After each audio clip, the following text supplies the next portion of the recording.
ये क्वेश्चन मुझसे बहुत बार मेरे फ्रेंड्स मुझसे पूछते थे और मैं उन्हें कुछ कुछ समझा देती थी कि ठीक है, इमोशनल बॉडी है हमारी, आती है।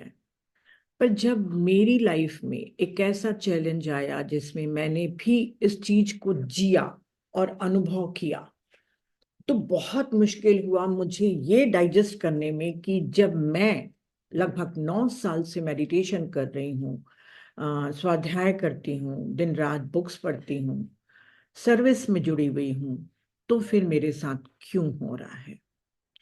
कई दिन तक के मेरे मन के अंदर ये गिल्ट रहता था। पर जैसे मैं उस चीज से उबरी, तो सबसे पहले मैंने इसके बारे में पढ़ना शुरू किया कि ऐसा क्यों होता है कि स्पिरिचुअल पाथ में रहने के बाद भी हमको मालूम है, उसके बावजूद हमारे साथ ऐसे क्यों होता है। और जिस दिन मैंने पढ़ा, समझा और सुना, उस दिन से मेरा गिल्ट खत्म हो गया। और फिर मुझे लगा कि मैं आप लोग के साथ ये शेयर करूं। Sharing is caring. और मैं वाकई आप लोग का बहुत केयर करती हूँ। तो हमारे संघा को भी मालूम चलना चाहिए कि चाहे हम कितने भी पुराने मेडिटेटर्स हों, नेगेटिव इमोशन हमारे जीवन का हिस्सा है और वो आएंगे ही, पर उनको डील कैसे करना है और किस तरीके से मेडिटेशन और अपनी स्वाध्याय के द्वारा इनके ऊपर काबू पा सकते हैं, उसके बारे में मैं आज शेयर करूंगी।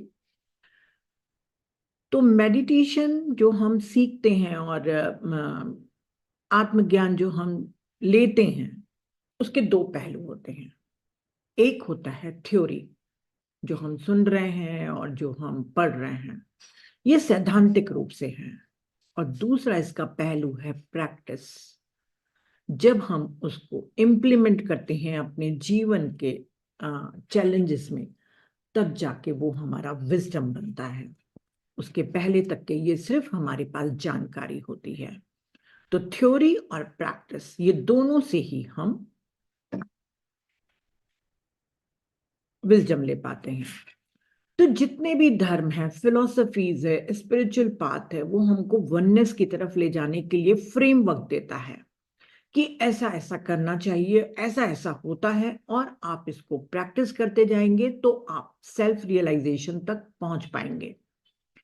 तो जो लोग मेडिटेशन कर रहे हैं, बुक्स पढ़ रहे हैं, और कई लोग उसमें सर्विस से भी जुड़े हैं, तो हम लोग को काफी कुछ नॉलेज हो गया है कि कौन से हमारे पास विचार होने चाहिए, किस प्रकार के इमोशंस हमारे भविष्य के जन्मों के लिए और इस जन्म के लिए भी बेहतर है। हमको सब चीजें थ्योरेटिकली हर चीज मालूम है। पर होता क्या है कि जब कोई लाइफ में चैलेंज आता है, तो जो मैं फील कर रही हूं और जो मैं फील करना चाहती हूँ, उन दोनों के बीच में अंतर होता है। और वहीं पर संघर्ष शुरू होता है, कॉन्फ्लिक्ट। कि यदि सामने वाला मुझे हर्ट कर रहा है, मेरा अपमान कर रहा है, मेरा मजाक उड़ाया जा रहा है, तो मैं अच्छे से जानती हूं कि सामने वाले को फॉरगिव करना है, फॉरगेट करना है, एम्पैथी रखनी है, कुछ भी करके कोई रिएक्ट नहीं करना है। पर मैं फील तो हर्ट कर रही हूं। तो जो मैं फील कर रही हूं और जो मैं करना चाहती हूँ, उन दोनों के बीच में अंतर पड़ता है। और हमको सेल्फ डाउट आता है कि हम तो मेडिटेशन कर रहे हैं, हमारे पास तो उसके लिए कोई बुरे विचार नहीं आने चाहिए, कोई गंदी भावना नहीं आनी चाहिए, पर आ रही है। तो हमको सेल्फ डाउट होता है कि क्या वाकई मैं मेडिटेशन ठीक से कर रही हूँ, क्या स्वाध्याय को मैं वाकई ठीक से समझ पा रही हूँ। ज्ञान तो बहुत ले लिया, बहुत बुक्स पढ़ ली, फिर तो सेल्फ डाउट आता है। और इसलिए भी आता है क्योंकि हमारे स्पिरिचुअल पाथ में मोरालिटी, नैतिकता सबसे ऊपर है। हम कर्मा जानते हैं, हम सोल प्लान जानते हैं, हम हायर इमोशंस के बारे में जानते हैं। जब इतना कुछ जानते हैं तो फिर ऐसा क्यों। तो सबसे पहले हमको इस चीज को समझने के लिए अपने ह्यूमन बॉडी की कॉन्स्टिट्यूशन, यानी कि ह्यूमन शरीर की संरचना के बारे में समझना होगा। जैसे हम एक ही डायमेंशन में नहीं रहते हैं। फिजिकल बॉडी हमारी एक्शन के लिए है, कार्य करने के लिए है। हमारी इमोशनल बॉडी फीलिंग के लिए है। और हमारी मेंटल बॉडी हमारे थिंकिंग डायमेंशन के लिए है। तो हम 7 बॉडीज रखे हैं, पर यहाँ पर जब हम अनुभव लेने आते हैं पृथ्वी पर, तो ये 3 बॉडीज के द्वारा ही हम अनुभव लेते सीखते हैं। और फिर हमारी हायर मेंटल बॉडी यानी कि कॉजल बॉडी हमको मार्ग प्रदर्शित करती है, जितनी हमारी कैपेसिटी होगी, जितना हम उससे अच्छे से जुड़े होंगे। और फिर बुद्धिक बॉडी, आपको मालूम है कि वही है जो सारा हमारा जीवन प्रकाशमान यानी कि हर चीज की समझ वही देती है। तो अभी हमारे पास 3 बॉडीज का ही डायमेंशन के बारे में हम सोचेंगे, और हमारे जो नेगेटिव इमोशन है वो तीनों इन्हीं से ही रिलेटेड हैं। इसीलिए इसके कॉन्स्टिट्यूशन को समझना बहुत जरूरी है। हम सभी जानते हैं कि हम उस यूनिटी कॉन्शियसनेस के अंश हैं, पर हम लिमिटेड कॉन्शियसनेस के दायरे में रहते हैं, और हर एक की अपनी अपनी कंडीशनिंग है। बचपन में जो हम महसूस करते हैं, जिस तरीके से हमारी परवरिश होती है, जिस तरीके से हमें वातावरण मिलता है, उसके अकॉर्डिंग ही हमारा बिहेवियर, हमारे पैटर्न्स बनते हैं। एंगर के पैटर्न्स, ईगो के पैटर्न्स और जेलसी के पैटर्न्स, सबके पैटर्न्स बनते हैं, और हर पैटर्न जीवित है, एक्टिव है और एनर्जी रखता है। तो हमारे सबके भीतर जो कोर है, जो अंतरतम हमारा जो केंद्र बिंदु है, वो डिवाइन कॉन्शियसनेस है। पर उसके ऊपर में जो कपड़े हैं हमारे मेंटल बॉडी के, इमोशनल बॉडी के, वो भी काम कर रही हैं। वो कपड़े हम फेंक नहीं सकते, हमारे साथ ही हैं, वो एक साथ हैं। तो जिस तरीके से हम अच्छा खाना खाते हैं न्यूट्रिशनल, वैसे ही हमारी फिजिकल बॉडी बनती है। जिस तरीके से हम इमोशंस अपनी जिंदगी में सबसे ज्यादा रखते हैं, उसी प्रकार से हमारी इमोशनल बॉडी रहती है। अगर हमारा जीवन अधिकतर अच्छे हायर इमोशंस की तरफ है, तो हमारी हेल्दी इमोशन बॉडी होगी। और जितने हमारे नेगेटिव इमोशंस के साथ अगर हम ज्यादा तादाद में बनाते हैं, आइडेंटिफाइड होते हैं, उनके अनुसार रहते हैं, तो हमारी डिजीज्ड इमोशनल बॉडी होगी। ये सब हम जानते हैं, थ्योरी के रूप में सब चीजें जानते हैं। तीनों व्हीकल्स हमारे कॉन्शियसनेस के वाहन है ना। हमारी कॉन्शियसनेस तीनों से बहती है, अपना अपना काम करती है, एक्शन, थिंकिंग और फीलिंग। अब शरीर की जो सेल्स है हमारी, उन सब हमारे शरीर की सेल्स में मेमोरी है, इंटेलिजेंस है, कि अब ये खाना आया, अब पचाना है। नीता को बोलना नहीं पड़ेगा कि खाना को डाइजेस्ट करो, सबके पास इंटेलिजेंस वाली फिजिकल बॉडी है। पर हमारी फिजिकल सेल्स में मोरालिटी नहीं है। हमने जरा सा नेगेटिव थॉट किया, हमारी तबीयत खराब होनी शुरू हो जाएगी, ब्लड प्रेशर हाई हो जाएगा, डायबिटीज हो जाएगी, लफाना कर सब सब। और कभी कभी तो बहुत ज्यादा दुख को जब दबा लिया जाता है, तो कहा जाता है कि अब वो सेल्स कंफ्यूज हो जाती हैं और अपनी ही इतनी ज्यादा ग्रोथ कर लेती हैं कि कैंसर बन जाता है। तो जिस जिस व्यक्ति की सेल्स है, वो उसी के ही शरीर को वो नष्ट करती रहती हैं, या कोई ऑर्गन को खा लेती हैं, तो समझ गए आपकी फिजिकल बॉडी की सेल्स में मोरालिटी नहीं है। सब शरीर की अपनी पसंद होती है। किसी को मीठा पसंद है, किसी को नमकीन पसंद है, किसी को गर्मी पसंद है, किसी को ठंड पसंद है। मुझे गर्मी पसंद है। तो सब हमारी बॉडी की अपनी चॉइसेस होती हैं, पसंद नापसंद। वैसे ही हमारी इमोशनल बॉडी की भी कॉन्शियसनेस में पसंद नापसंद होती है, और उसमें भी मोरालिटी नहीं होती, कोई नैतिकता नहीं होती। अगर नैतिकता होती तो निंदा में इतना रस क्यों, सेल्फ पिटी में इतना आनंद क्यों, गॉसिप करने में इतना मजा क्यों आता है, मालूम है। पर फिर भी हम तुरंत उसकी तरफ खींचे चले जाते हैं, और हमारी इमोशनल बॉडी उसमें हम बहते चले जाते हैं। कोई गॉसिप कर रहा है, किसी की निंदा कर रहा है, तो हम और 2-4 जोड़ देते हैं, हाँ ठीक है ठीक है, बिल्कुल बिल्कुल। किसी की बढ़ाई सुनना पसंद नहीं आता, पर बुराई सुनना बहुत पसंद आता है, और उसको मान भी लेते हैं। तो हमारी जो कॉन्शियसनेस है, जो हमारी कोर कॉन्शियसनेस है, वो सिर्फ देखती है, क्योंकि सब बॉडीज उसका काम कर रही हैं, सब अपना अपना काम कर रही हैं। अपन ने कुछ गलत सलत खा लिया तो पेट दर्द होगा, कॉन्शियसनेस देख रही है कि पेट दर्द हो रहा है, कॉन्शियसनेस नहीं पैदा कर रही है, वो कोर प्योर चुपचाप से देख रही है। वैसे ही इमोशनल बॉडी में भी कोई मोरालिटी नहीं है, चाहे निंदा करो या वो करो, वो उसमें डुबाने के लिए तैयार है। हमारी इमोशनल बॉडी बहुत कॉम्प्लेक्स कॉन्स्टिट्यूशन है। जैसे एक जानवर का इमोशनल बॉडी है, वो मन से जुड़ा हुआ नहीं है, उसका इंडिपेंडेंट है, इंस्टिंक्ट पे चलता है। भूख लगी तो वो शिकार करेगा, खाएगा। भूख नहीं लगेगी तो किसी भी जानवर को वो नहीं मारेगा। जब जानवर का सीजन आता है उसी समय वो मेटिंग करता है, प्रोक्रिएशन करता है। पर इंसान 12 महीने प्रोक्रिएशन में लग सकता है। चाहे भूख ना हो, शिकार के लिए भी हत्या कर सकता है, अपने महत्वाकांक्षा के लिए किसी का शोषण कर सकता है, अपनी इमेज बढ़ाने के लिए किसी को नीचा दिखा सकता है। तो हमारी जो इमोशनल बॉडी है वो बहुत ही कॉम्प्लेक्स है, मन से जुड़ी हुई है। आप लोगों ने सोल साइंस में अगर मेंटल बॉडी और एस्ट्रल बॉडी नहीं सुना है तो उसको जरूर से सुनिएगा। उसमें बहुत ही अच्छे तरीके से आप समझेंगे कि उनके फंक्शंस क्या हैं और कितनी इतनी इंटरकनेक्टेड हैं हमारी मेंटल और इमोशनल बॉडी, कि दोनों साथ में ही काम करती हैं। इमोशनल अलग काम कर रही है, मेंटल अलग कर रही है, ऐसा नहीं होता है, एकदम इंटरकनेक्टेड है।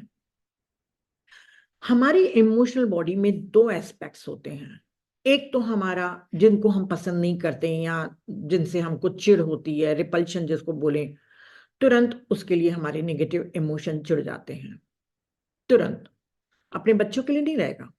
बच्चे आपको चिल्ला भी देंगे तो भी बच्चों के पर कोई बात नहीं, बच्चा है, वो गुस्सा हो गया है, अभी कुछ नहीं होता। हम क्यों लेट गो कर देते हैं अपने बच्चों को, बहुत जल्दी फॉरगिव कर देते हैं अपने बच्चों को, दूसरे को नहीं करेंगे।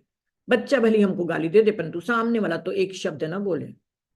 तो ये हमारा जो एक है पहलू, कि हम नेगेटिव इमोशन इसी इमोशनल बॉडी में महसूस करते हैं। दूसरा इसका पहलू है कि हमारी जो आत्मा के इमोशंस हैं उसका भी व्हीकल हमारी इमोशनल बॉडी ही है। लव, ग्रैटिट्यूड, कंपैशन, एम्पैथी, वो पर्सनालिटी के नहीं है, वो हमारे सोल के एक्सप्रेशन है। सोल फिजिकल बॉडी के द्वारा अपने को एक्सप्रेस करना चाहती है, तो हम प्यार करते हैं, हम ग्रैटिट्यूड करते हैं। तभी तो मैंने कहा ना कि एक अपने बच्चे के लिए हमारे इमोशन बिल्कुल हायर होते हैं, हमारी आत्मा के बिल्कुल उससे जुड़ाव है हमारा, इमोशनली हम अटैच है अपने बच्चों से। तो हम उनके लिए कभी भी कोई बुरी भावना नहीं पैदा करते हैं। परंतु दूसरा जो हमारे परिवार का अलग है, उसके लिए हमारे पास नेगेटिव इमोशन भी है, और हमारे इसी इमोशनल बॉडी में आत्मा के सभी के पास हायर इमोशंस भी हैं। पर जैसे मान लीजिए एक सितार है, सितार को आप अपनी इमोशनल बॉडी मान लीजिए, वो इंस्ट्रूमेंट है और हमारी आत्मा प्लेयर है। अब वो आत्मा जो अच्छा सितार बजाता है, उसको कोई, उस व्यक्ति को आप अगर कोई खराब सितार दे देंगे जिसके तार टूटे हुए हैं, जिसमें प्रॉपर तरीके से कुछ भी नहीं है, आप कहेंगे एक अच्छे प्लेयर को कि आप इसको बजाइए, तो वो इतना अच्छा प्लेयर होने के बावजूद उस सितार को नहीं बजा सकता अच्छे से और न ही कोई मधुर संगीत पैदा कर सकता है। सेम वही हालत हमारी आत्मा की होती है। हमारी आत्मा अच्छे से जानती है कि हमारे इमोशंस को कैसे डील करना है, क्योंकि विवेक, बुद्धि, ज्ञान सबके पास है, सबके कोर में है। पर जब इंस्ट्रूमेंट ही खराब हो तो वो आत्मा क्या करेगी? तो सबसे पहले हमारा इंस्ट्रूमेंट, हमारी इमोशनल बॉडी प्यूरिफाइड होनी चाहिए। जितनी इमोशनल बॉडी प्यूरिफाइड होती जाएगी, हर्ट उतना ही कम होगा। चोट तभी लगेगी जब आपकी इमोशनल बॉडी पूरी तरीके से प्यूरिफाइड नहीं है। भगवान बुद्ध का याद करिए कि जब उनके ऊपर किसी ने थूक दिया था तो वो विचलित नहीं हुए थे, आनंद हो गया था, क्योंकि वो इन सब के बियॉन्ड चले गए थे। वो ये नीचे की व्हीकल्स के साथ नहीं आइडेंटिफाइड थे, पर हम हैं, हम बुद्ध तक के नहीं पहुंचे हैं। लॉ त्से को एक बार मुझे अच्छे से याद है उनका इंसिडेंट, कि वो कहीं रास्ते में मार्केट में जा रहे थे, किसी व्यक्ति ने उनको जोर से पीठ में लात मारी और वो सामने की तरफ गिर गए। वो उठे, अपना झोला उठाया, अपने कपड़ों को झाड़ा और आगे चलने लग गए। तो जिसने लात मारी थी उसको बड़ा गुस्सा आया कि मैंने लात मारी, मेरे से संघर्ष नहीं किया, मेरे से लड़ाई नहीं किया और चला गया। तो वो दौड़ के लॉ त्से के पास जाता है और उसका कंधा पकड़ के बोलता है कि तुम पीछे पलट के मेरे को देखे क्यों नहीं और पूछे क्यों नहीं कि मैंने क्यों लात मारी। तो बोला कि आपने आपने लात मारी थी। मैंने कहा आपने अपना काम कर लिया, अब मैं अपना काम कर रहा हूं। और वो बिना पूछे कि क्या हुआ था, क्यों हुआ था, फिर वो आगे की तरफ चले गए। तो वहां तक के हम अभी नहीं पहुंचे हैं। तो जितनी प्यूरिफाइड होते जाएगी हमारी इमोशनल बॉडी, हमारा तादाद कम होते जाएगा, हमको हर्ट कम होते चला जाएगा। और दूसरा, इसको प्यूरिफाइड करने के लिए जिस तरीके से हम मेडिटेशन का सहारा लेते हैं, क्योंकि जितना आपका मेडिटेशन ज्यादा गहरा और प्रैक्टिस होते जाएगी, आपकी इमोशनल बॉडी प्यूरिफाइड होते जाएगी। जो आपके सर्वाइवल इमोशन है वो क्रिएटिव इमोशन बनते हैं। भगवान बुद्ध कहते हैं कि यदि आपका क्रोध क्षमा में नहीं बदल रहा, अगर आपका आचरण नहीं बदल रहा, तो आप समझ जाना कि मेडिटेशन में कहीं ना कहीं चूक रहे हैं। पर ये 1-2 साल में नहीं होता, न 5-6 साल में आप हर एक को क्रोध को अपने हर एक को माफ करके आप आगे बढ़ सकते हो। हर आत्मा के अपने कॉन्शियसनेस के, कहते हैं ना, वो जमा पूंजी है। नेक्स्ट वीक मैं एनी बेसेंट की कर्मा बुक को मैं आप लोग के साथ शेयर करूंगी 2 सेशन में। बहुत ही खूबसूरती से एनी बेसेंट ने बताई है कि हम एक इमोशन, एक थॉट, चाहे वो कितना भी क्षणभंगुर क्यों ना हो, पूरे जीवन भर अपने कॉन्शियसनेस में रखते हैं, मृत्यु के द्वार तक ले जाते हैं, मृत्यु के पार भी ले जाते हैं। पर जब हायर डायमेंशन में जाते हैं तो उसको छोड़ के जाते हैं। पर जब फिर नया जन्म लेते हैं तो फिर से उस इमोशन, उस विचार को अपने स्कंदा के रूप में आ, ले लेते हैं। तो पहला हमारा है मेडिटेशन के द्वारा हम प्यूरिफाइड करते जाएं क्रिएटिव इमोशंस, सर्वाइवल इमोशंस हमारी क्रिएटिव इमोशंस में चेंज होते जाए। दूसरा, आप जानबूझकर भी अपने इमोशंस को, हायर इमोशंस को महसूस करके उसको पोषित कर सकते हैं। किसी गार्डन में जाएं, जानवरों को देखें, उनसे प्यार करें, बच्चों के साथ खेलें, वृद्धों के पास जाके बैठें, उनसे प्यार से बात करें। तो जितने ज्यादा देर तक के हम ऐसे इमोशन के साथ रहते हैं, उतने ही हमारी इमोशनल बॉडी प्यूरिफाइड होते जाती है। तो पहला तो है हमारा रिसेप्टिव इमोशनल बॉडी होना चाहिए। अब दूसरा जो इसका स्टेप है, जो बहुत जरूरी है, वो है एनलाइटनिंग कॉन्शियसनेस। हमारी कॉन्शियसनेस इतनी अच्छी होनी चाहिए कि हम अवेयरनेस के द्वारा अच्छे और बुरे इमोशन में फर्क को महसूस कर सकें। ऐसा नहीं कि 5 दिन के बाद आप महसूस करें। आपको इमोशन आया, आप ड्रैग हो गए, बिल्कुल उसमें खिंचे चले गए, गुस्सा भी आ रहा है, चिढ़ भी छूट रही है और अंदर में थॉट्स भी इनर डायलॉग के द्वारा चालू हो गए। पर आपकी अवेयरनेस आपको बताएगी कि आप गलत इमोशन को महसूस कर रहे हैं। कॉन्फ्लिक्ट नहीं करना है। देखिए, अगर आपने दबा दिया तो वो सप्रेशन है, वो दमन है, वो कोई स्वैच्छिक प्रक्रिया नहीं है। पर जब आप अवेयरनेस के द्वारा देखते हैं कि यस, मेरा ये नेगेटिव इमोशन है, मैं नेगेटिव इमोशन फील कर रही हूँ, वो अवेयरनेस के द्वारा जब देखते हैं और रिएक्ट नहीं करते हैं, तब आपकी विल पावर बढ़ते जाती है। पहले बार में शायद थोड़ी सी विल पावर बढ़े, ज्यादा अच्छे से नहीं डील कर पाए आप चैलेंज को। दूसरी बार थोड़ा सा बेहतर करोगे, तीसरी बार और बेहतर। ऐसे करते करते आपकी अवेयरनेस जितनी बढ़ते जाएगी, जितना स्ट्राइविंग, इसी को ही टॉर्कम बोलते हैं। स्ट्राइविंग का अर्थ होता है अपने लक्ष्य के प्रति लगातार प्रयास करते रहना। तो हम सबका लक्ष्य अपने आप का बेहतर वर्जन बनाना है। सेल्फ रियलाइजेशन को छोड़ दीजिए, अभी बहुत दूर है हमसे, पर अभी हमको अपना बेहतर वर्जन बनाना है। कल से नीता आज अच्छी रहे, आज से कल और अच्छी हो, ऐसा हमें बनाना है अपना वर्जन। तो हमारा जब लक्ष्य है तो हम पूरे समय रिएक्ट नहीं करें और अवेयर होके देखें।